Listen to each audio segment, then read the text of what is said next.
Pemirsa, dalam memperkuat kerukunan antar umat beragama, LDII Palembang mengajak masyarakat memahami nilai kebajikan Islam lewat dialog serta pada buku yang didukung Kesbangpol Palembang di Rumah Dinas Wali Kota Palembang.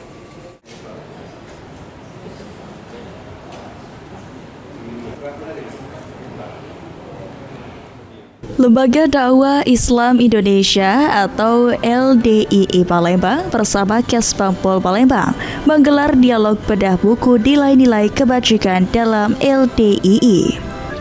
Dialog berlangsung di Rumah Dinas Wali Kota Palembang pada Rabu pagi dengan bertujuan mengajak masyarakat untuk lebih memahami nilai-nilai kebajikan yang dianut LDII.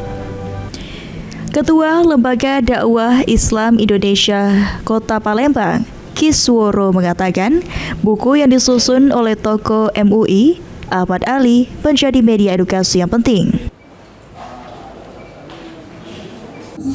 Itu dari sebuah penelitian, itu memang real itu yang terjadi dalam jamaah LDII. Jadi nanti nilai-nilai dalam LDII itu harapannya bisa memberikan edukasi ke luar bahwa LDII tidak eksklusif seperti apa yang dianggapkan orang umum sekarang, sehingga memberikan pencerahan kepada tidak lagi nanti ada terkotak-kotak antara LDII dengan ormas-ormas Islam yang lain, tapi terkotak-kotak tidak, kita sama-sama kita dengan kerukunan kita bisa membuat menciptakan kenyamanan Kota Palembang.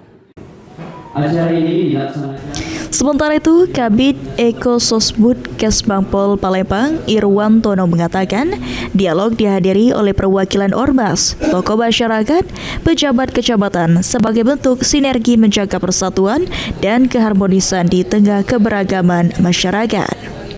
Menurut Irwantono, dialog serta bedah buku membuka wawasan masyarakat dan menepis stigma eksklusif terhadap LDII. Baik, Kesbangpol menganggap baik karena ini penting. Dengan ada kajian buku ini, kita tahu nantinya setelah dikaji, kita tahu nilai kebajikan di LDII itu banyak. Di LDII tidak ada menutup diri lagi, sudah terbuka. Paradigma yang lama itu tidak ada lagi sekarang, sudah paradigma baru ya, dan LDII membuka diri itu. Jadi nantinya kita kebetulan kantor LDII ini adanya tempatnya sekretariatnya di Taman Genter. Kita semua nanti bisa ke sana bersama-sama. Nah, tidak seperti lagi. Jadi sholat juga boleh itu berani, tidak seperti dulu lagi katanya ada di perpel, tidak seperti itu lagi. Irwantono berharap masyarakat semakin memahami dan menghargai nilai kebajikan, menciptakan suasana harmonis dalam kehidupan bermasyarakat. Hafidz Zainul, PAL TV.